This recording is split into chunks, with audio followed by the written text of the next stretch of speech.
अस्सलामुअलैकुम गाइस, कैसे हैं आप सब। मैं बिल्कुल ठीक हूँ। यूनिवर्सिटी इतनी सुकून वाली है ना, खाली खाली। अच्छा, आपका एक क्वेश्चन होगा आपके माइंड में, अगर नहीं भी है तो चलो मैं फिर भी जो है ना खुद ही कर लेती हूँ कि मैं आज यूनिवर्सिटी में क्या कर रही हूँ। मैंने तो कल पिछले व्लॉग में बताया था कि यूनिवर्सिटी में मेरा आज पेपर नहीं है, आज संडे है, तो आज मैं पेपर देने क्यों आ गई। मेरा दिमाग घूम गया था इसीलिए। अच्छा नहीं, ऐसी ऐसी वैसी कोई बात नहीं है। एक्चुअली बात ये है कि मेरा कोई इरादा नहीं था, तो मेरे क्लासमेट ने कहा कि नहीं आप ना पेपर दे लें, हो सकता है कुछ ना कुछ हो जाए। फिर मैंने भी यही सोचा, मुझे कुछ ना दिल में ये था भी कि मुझे पेपर देना चाहिए। अगर नहीं देती ना, यकीन माने फिर मुझे रह जाना था दुख कि मैंने पेपर क्यों नहीं दिया। बात तो सही है। मैं फिर आ गई पेपर देने के लिए। मुझे एक्चुअली आइडिया सारा ही था कि यहाँ पर एग्ज़ामिनिंग जो है वो काफ़ी स्ट्रिक्ट होती है, सॉरी। तो मतलब आपकी रोल नंबर स्लिप वगैरह चेक होती है, आपकी अटेंडेंस लगती है। जो एग्ज़ामिनर होते हैं वो इतने बेवकूफ़ नहीं होते, मुझे पता था। फिर भी मैंने सोचा कि सर क्या पता कोई मौजज़ा हो जाए, सर कुछ ऐसा हो जाए कि पेपर मेरा यहाँ से मैं क्लियर कर लूँ। ऐसा होता नहीं है यूजुअली यूनिवर्सिटी, या चाहे मिनहाज हो या मिनहाज के अलावा चाहे जौन सी भी दूसरी कोई यूनिवर्सिटी हो, ऐसा यूजुअली नहीं होता। जो भी आपके एग्जामिनर्स होते हैं उनको उनकी ये रिस्पॉन्सिबिलिटी होती है, उनकी ड्यूटी होती है, उन्होंने बच्चों को चेक करना होता है, काउंट करना होता है, उनकी डेट शीट देखनी थी। सर उनका काम है मतलब, तो ऑब्वियसली वो अपना काम तो अच्छे से करेंगे ना। अगर नहीं करेंगे तो इट्स मीन कि वो अच्छे से उनका कोई ध्यान ही नहीं है। तो जो थे, मैंने बड़े मज़े से पेपर स्टार्ट किया अल्लाह का नाम लेके। मैंने MCQs अभी फ़िल किए हैं और सब्जेक्टिव जो है ना स्टार्ट ही किया है। पता है तब तक ना अटेंडेंस शीट सर्कुलेशन हो रही होती है, हो रही होती है। तो तब तक मुझे इतना टाइम मिल गया था। फिर जब उन्होंने देखा कि स्टूडेंट तो हमें इतने शो हो रहे हैं, पेपर ज़्यादा हैं, फिर उन्होंने पूछा ऐसे कौन से 2 पर्सन्स हैं जिनकी अटेंडेंस नहीं हुई। मैंने देख लिया था मेरा अटेंडेंस शीट पे नेम नहीं है, मैं फिर भी नहीं बोली। मेरे दिल समझ रहे हो समझ रहे हो आप समझ रहे हो ना। में ख़्याल आया कि नहीं मैं बोल देती हूँ, उन्हें बता देती हूँ, वो कुछ ना कुछ कर ही लेंगे। पर मैंने कहा नहीं सर, पेपर कर लेते हैं।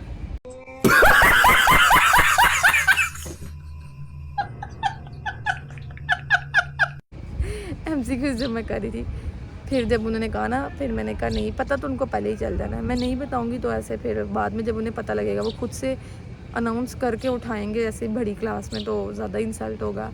तो कुछ नहीं होता, उन्हें बता देती है। मैं उठ के गई उनके पास, जाकर उन्हें बताया कि ये मसला, मेरी अटेंडेंस शॉर्ट थी तो मैं पेपर। उन्होंने पूछा आप फ़ाइन पे किया है। मैं कहा नहीं मैंने फ़ाइन तो पे ही नहीं किया, क्योंकि 70 पे फ़ाइन होता ही नहीं, 75 पे फ़ाइन होता है।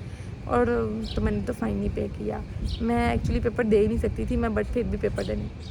बस फिर क्या था, फिर जो हायर अथॉरिटी थी, ऊपर से जो पर्सन थे वो आए, उन्होंने डेट शीट ली, चेक होने के लिए गई। डेट शीट जो है वो 5 मिनट बाद ही वैसे ही वापस आ गए। तब तक मैंने कहा एक सवाल लिख ही लेती हूँ जल्दी जल्दी, कुछ ना कुछ तो मैंने लिखा।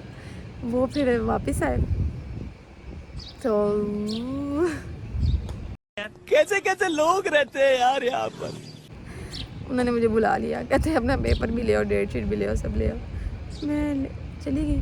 जब मैं गई ना, आप यकीन नहीं करेंगे गाइस कि मैं इस चीज़ पे बहुत बिलीव करती हूँ स्ट्रांगली, और अपने इर्द गिर्द के लोगों को भी बताती हूँ। कभी भी मैं किसी मुश्किल में फंसे हो या कुछ भी ऐसा होना जहाँ मैं बहुत ज़्यादा परेशान हूँ कि अब क्या होगा, मुझे किसी ने ये बताया था।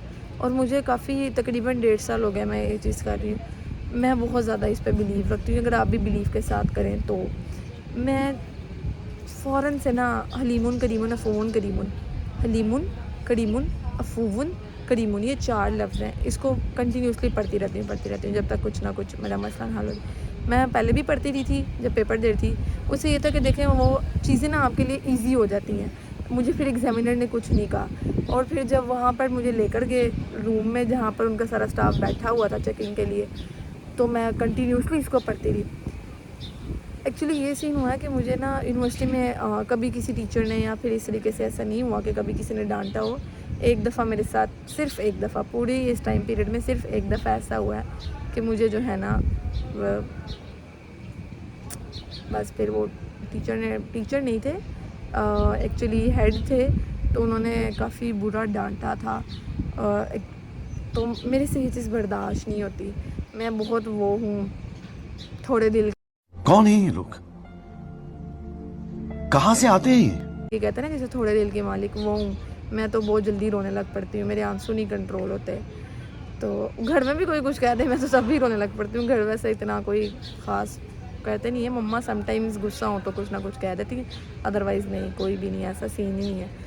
तो उन्होंने जब मेरे पे शाउट किया था ना, ऐसा लगा था जैसे बस दिल ही निकल गया मेरा बाहर ही। बस उनका भी रीज़न थी उनकी, वो शायद अपनी जगह ठीक थे। मैं उनको बिल्कुल गलत नहीं कहूँगी, मैंने तब उनको बड़ा गलत कहा, सबको कहा कि ये गलत है, मैं ठीक हूँ। मैं वाकई ठीक थी, लेकिन फिर भी मैं अगर उनके पर्सपेक्टिव से देखूँ तो मेरी ही गलती थी।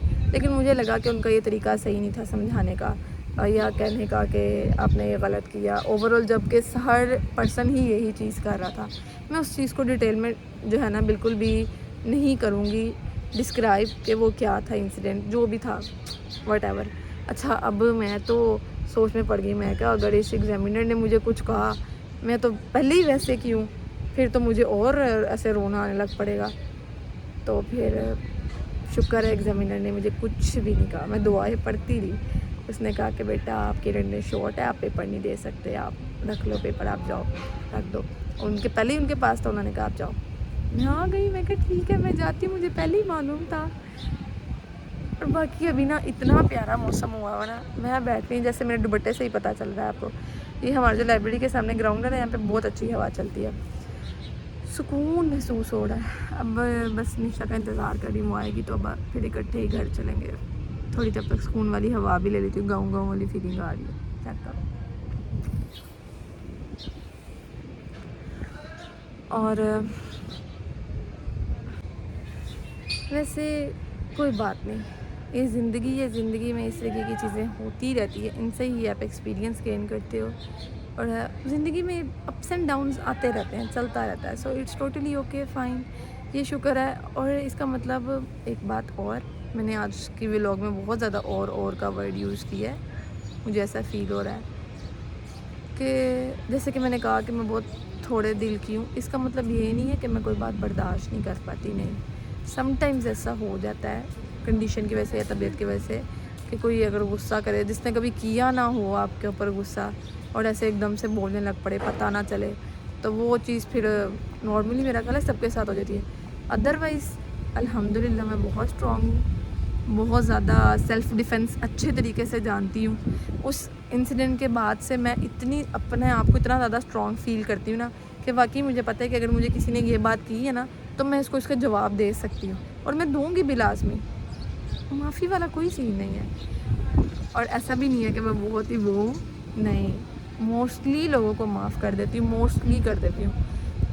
लेकिन फिर भी अपना आप मैं अब अच्छे से मैनेज कर सकती हूँ, मुझे मालूम है, सेल्फ़ डिफेंस करती हूँ मैं, और करूँगी भी मैं, और सबको करना चाहिए। आपको किसी को भी अपने ऊपर इतना ज़्यादा हावी नहीं कर लेना चाहिए कि बस वो इंसान फिर कोई भी आपकी वो ज़रूरी नहीं है कि कोई इंसान हो, कोई भी पर्सन आपकी फैमिली में, आपके रिलेटिव्स में, आपके फ्रेंड सर्कल्स में, कहीं पे भी। इसको मैं स्पेसिफिकली एक जो है ना एक रिलेशन के लिए डिफ़ाइन नहीं करी। किसी को भी अपने ऊपर इतना हावी ना होने दें कि वो चाहे मजाक में, चाहे जिस भी तरीके से आपको कुछ भी कह के, जब आप उसका दिल करे कुछ भी आपको कह के चला जाए। नहीं, क्यों भाई, मुँह में ज़ुबान अल्लाह ताला ने दी है ना, ये इसीलिए दी है, आपको बर्दाश्त करनी चाहिए। मैं करती भी हूँ, मैं खामोशी भी इख्तियार करती हूँ जहाँ पर मुझे लगे कि बोलने की ज़रूरत नहीं है। यहाँ पे लफ्ज़ फजूल है बोलना, अपने आप के लफ्ज़ के ज़िया हैं, वहाँ नहीं बोलती, चुप रहती हूँ। बट जहाँ पर मुझे लगे ना कि बोलना बहुत ज़रूरी है, अगर अब नहीं ना बोला तो ये फिर ज़्यादा होगा, तो फिर मैं वहाँ पर लाजमी बोलती हूँ, उसको जवाब भी देती हूँ उस पर्सन को, चाहे व्हाटएवर वो कौन है, आई डोंट केयर कि वो कौन है, लेकिन तमीज़ के दायरे में रहते हुए। बहुत दफ़ा ऐसा हुआ है कि मेरी फैमिलीज़ में ऐसे इश्यूज़ हुए हैं तो मैंने आगे से उनको जवाब दिया है प्रॉपरली, चाहे वो मेरी खाला हैं या जो भी हैं, मैंने रिस्पॉन्स किया है, लेकिन उनको बहुत ही मैनर्स में रहते हुए। जवाब देने का मतलब ये नहीं कि आपने फुल ऑन ही बदतमीज़ हो जाना है, अपना टोन गुस्से वाला कर लेना है और ऐसे भड़क पड़ना है, फिर आप में और उनमें फ़र्क क्या रह जाएगा।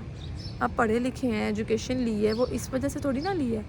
तो थोड़ा सा टोन को ऐसे रखते हुए कि उनको ये पता भी लग जाए कि मैं बात क्या कर रही हूँ, उनको पता ये भी लग जाए कि मैंने बात उन्हीं को ही की है, लेकिन वो बदतमीज़ी की वे में ना जाए, तमीज़ वाला ही रहे। बाकी मैं कह को देती हूँ, चिल हूँ ना।